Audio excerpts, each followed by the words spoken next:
if you're not tracking how many of the samples are connected to an actual arrest, then how do you know that it's 99% of the time?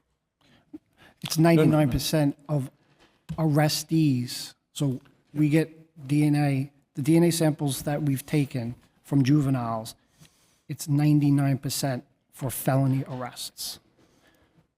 So out of all our DNA samples over the past 3 years of juveniles, it is connected 99% to a juvenile felony arrest. Yeah, and the vast majority of the DNA hits are what I spoke about earlier. You know, that connection to the gun arrest. That corroborates the arrest that we already have. So just to bring you to a world, it's approximately 40 or 50 in 2024. But that's the world we're in. You have to remember how little,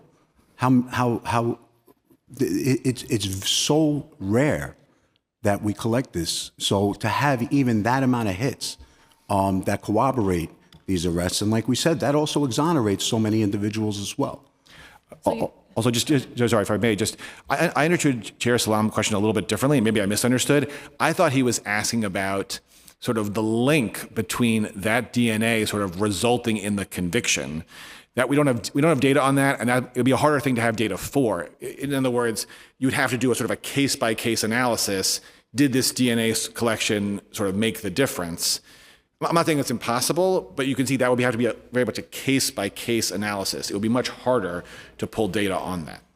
So you mentioned that in 2024 there were 174 non-consensual DNA samples that were taken. Do we know how many of the 174 were actually convicted of a crime? That I don't have, though we may be able to pull that for you. That I don't have here, but I think we're going to go back and we can see if we can get that. That would be really critical information Sure. to have. Understood. Convicted of a crime, any crime, or the crime No, from the abandonment? From that abandonment, from that particular sample that was taken. Like the commissioner said, we could, but again, you know, a positive DNA result is a lot of times a piece of a puzzle, which means it's part of the arrest process, ultimately leading to a lengthy court process. It's also a lot of times that we will collect DNA from a crime scene, get a profile, get a donor, comes back to an individual, and that still has to be investigated with a conferral to an assisted, an ADA, things of that nature. It doesn't mean that, right away now we have probable cause because we know who's that DNA. That's not accurate. We actually have to confer with an ADA and then ultimately get probable cause to make that arrest. Just want to make that clear. Yeah, and that time to crime, to conviction, that could vary, right? That could take anywhere from several months to several years. I'm asking because you've stated time and time again that 99% of the time that you're collecting a sample, there's an arrest. Yes. So that's why I'm asking these questions. I've said it before. I don't have a problem with, I don't want to ever be put in a position where I am getting in your way of being able to solve a crime. I've been on the receiving end. I've been on both sides, and I understand how difficult it is to have something horrific happen to your family and want justice. And I respect that. What I don't respect is the process, right? Because if you're able to get a court order to get a DNA test, then why not just get the court order? It seems simpler, right? From the way that I'm looking at it with my untrained eye, is that the NYPD is saying, I don't feel like going to court to get this because I'm not sure if this person did something or not. I'm just going to collect it, and I'm going to see if it, if when I put it in the database, it's a hit. If it isn't, which to me is just, when it relates to young people, that bothers me. We had a case here, as a matter of fact, I was looking at it and interestingly enough, it happened in my district, where we had a 22-year-old that was riding around with a 17-year-old, and I guess that there was the police stopped them and they both ran out of the car, but they collected the kid's DNA. His mother, why am I on the clock? His mother, the deputy speaker can't be on the clock. His mother was called. She came to the precinct. She was there, and they never allowed her to see her son. And he gave consent, I guess, under what he felt was like, you know, he was obligated to do that. And the court found that that was against the state protocol, right? It violated the state law. So I'm just a little confused about why we need to collect this way. Sure. So a few things. First of all, I do want to say we don't have it today, but we're gonna do a data poll to see if we can answer your question on the data. I understand what you're asking. I'm sure we can get you some data. It may not answer all your questions, but I think we can at least in part do that. I think it'll be helpful. Second, the case you just described, I'm not familiar with it. I can't speak to that in particular, but I think as you were observing, to the extent you have a juvenile who's being questioned, the detectives are under a legal obligation to make best efforts to contact a parent or guardian. To the extent a parent or guardian showed up and was kept from a juvenile, that's not supposed to happen. It's not like the court recognized that and acted accordingly. That violates the law and it violates our policy. Now, in terms of your question about why not always get a court order, there are times when we are not yet in a position to say we have probable cause, right? So a court order requires probable cause. And there are times when we don't have it yet. We're investigating, and we're seeking consent, or we're taking an abandonment sample. An abandonment sample can be from the field. It can be sometimes from a station house. And we're doing that because we're trying to solve the crime. And we're trying to achieve justice for victims.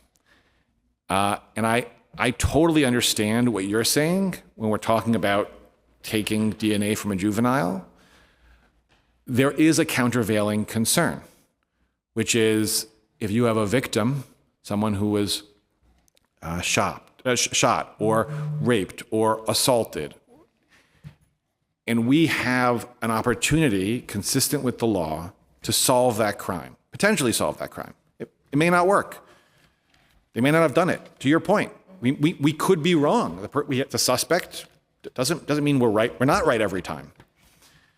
But if our detectives have an opportunity to take an investigative step that might solve the case, I think we got to be really careful about saying they can't do that, or certainly saying they can't do that in all circumstances. I do think there are countervailing considerations here. There's the concerns you're raising about juveniles and privacy. There also are concerns about victims and justice for victims and wanting to solve cases. So we have two kids that come in, one in a scenario like this one. One, maybe one was guilty, one was not. We don't know. You have a kid under the age of 18. Is the first step in that process of interrogation and data collection to call the parent of that 17-year-old? Absolutely. So again, this is both our policy and it's the law. Okay. It's the law, state law. We are obligated to make best efforts to try to contact a parent or a legal guardian. What is the purpose of calling the parent or the legal guardian? So they can come and consult with their child. So in 99.9% of those cases, the parent is allowed to speak to the child. Yes, before absolutely. Absolutely. This is not just like, it is our policy, but it's also state law. We don't have a choice. Now, because in this case, the NYPD did call the parent. The parent came to the police station, but the parent was not allowed to talk to the child. Yeah, and again, I can't speak to the particulars of this case. I don't know this case. That sounds all wrong. That sounds all wrong. That is not what is supposed to happen at all. And it sounds like procedures weren't followed, it wasn't done the right way, and the judge threw out the case. Now, there are situations, and I should add, by the way, one thing we're very clear with the detectives time and again is you have to document these efforts, right? There will be questions after the fact. Did you, in fact, try to contact the parents? Did you make best efforts? There are situations in which detectives try to do that. They are unsuccessful. Either they can't reach anybody. There are times when they do contact someone and the person doesn't engage, doesn't show up. That does happen. And in those situations, if they have made best efforts and there is still no parent or guardian who is coming to speak with the juvenile, then yes, the detectives will go ahead and question that person. They will. It'll be recorded. It must be recorded. There are no exceptions to that. Absolutely all juvenile interrogations must be recorded. No exceptions. But yes, if best efforts are made, if they're unsuccessful, will the detectives go ahead and conduct a recorded interrogation of the juvenile? Yes, they will. Okay, so now let me switch it a little bit. So the parent comes in, the parent says, no, I'm not consenting. The child says, no, I'm not consenting. Would you still collect the abandoned property of that person? So the answer to that is that should not be happening. It should That's not an answer, though. No, Is it a yes or no? but I think it is an answer. I'm saying this. The reality is, in a scenario in which our policy does not speak to that. That's why I want to answer your question honestly and accurately. Does our policy directly speak to that scenario? No, it does not. But I'm telling you, right, in a situation in which someone has affirmatively said, I am not giving consent, an abandonment sample is not going to work. It is not going to work. If we have gone the consent route and that has failed, then taking an abandonment sample is not going to work. Given that someone has affirmatively said, I do not want my DNA taken, right? An abandonment sample is not going to work in that situation. But you can't guarantee that doesn't happen. Well, what I'm telling you is that from a legal perspective and from the department's perspective, an abandonment sample is inappropriate in that situation. Can I speak to whether that has ever happened in the history of time? No, I can't speak to that. What I am telling you, though, is what is the department's position on that issue? And the department's position is, in a situation in which consent was requested and consent was denied, to then, after that, seek to take an abandonment sample from that person, that abandonment sample is not going to be legally, it's not going to work legally when someone has affirmatively said no, and that should not be happening. Do you know how many of the 174 non-consensual DNA samples that were collected in 24 were for minors? We're from? For minors? Yeah, we have that. That is the minor number. So Those are all minors, the 174? 174 under the age of 18, yes. Okay, so That's all 6% of all the abandonment samples taken in 2024. okay, but all the parents for those 174 were called. It is, I think the commissioner spoke about it a couple of times. It is mandated through NYPD policy and state law that we have a documented attempt, multiple attempts, to get in contact with a parent or legal guardian of a juvenile arrested under the age of 18. I'm just trying to figure out why the need to collect these non-consensually. So 174 is 174. It's still, it may be 6%, but it's still a substantial number to me. I think I got to put some data and context into this. Yes. Again, these are 99% of these abandonment samples are for felony arrests. Some data, we know a quarter of juveniles arrested with a gun just a few years ago, within 2 years, they're going to be involved in a shooting incident in New York City. So you hold the DNA test, the DNA sample just in case? That's not what I said. That's what it feels like. I'm just giving though. you some That's data what it feels behind like. It feels like lazy policing. It feels like, you know what, I don't have enough information, so I can't go to court and ask for a court order because the judge is going to tell me that they can't give it to me because I don't have any evidence to suggest that this person committed a crime. But just in case, I'm going to collect it. And, you know, the law, there's a loophole in the law that allows me to collect it anyway. So I'm going to collect it and I'm going to keep it in storage just in case this person commits a crime. It's not today lazy or in 5 policing. years. But that's It how we is found. not. It's not lazy policing at actually all. the opposite. It's trying to solve crimes. And yes, when detectives do not yet have probable cause, they're using investigative steps to try to figure out who committed very serious offenses. One of the tools at their disposal is to obtain, sometimes via consent, sometimes via abandonment, a DNA sample. I don't see what's lazy about that at all. Listen, I agree with you. If we have probable cause to arrest someone, we can go arrest them. And I don't think our detectives are going to, if they have probable cause to arrest someone for a serious crime, they're not going to hold back. They're going to go make the arrest. And if somebody committed a serious crime, I want you to arrest them. I just want to make that clear. Right, but we have to figure out who did it. And we have to figure out. I respect that too. I get it. I just want to know what I am trying to do with this bill is to prevent young people. I think that there's a cultural disconnect. The way, I was raised in the Lower East Side and Lillian Ward houses. Most of my friends were considered gang members. They get labeled because they're affiliated with someone. You have kids that are looking to fit in somewhere. Many times, I was in an apartment where there were drugs, where there were guns. I never committed a crime. But that was the environment that I was raised in. That was it. I didn't have, those choices. I walked in and I walked out. I want to make sure that young people that are not guilty of anything are not having their database stored. I don't, because I think the chair asked about how long, you carry that, how long you store it. And you never said that you throw it away, right? You said in 2 years, we're going to look at it. In 4 years, we're going to look at it.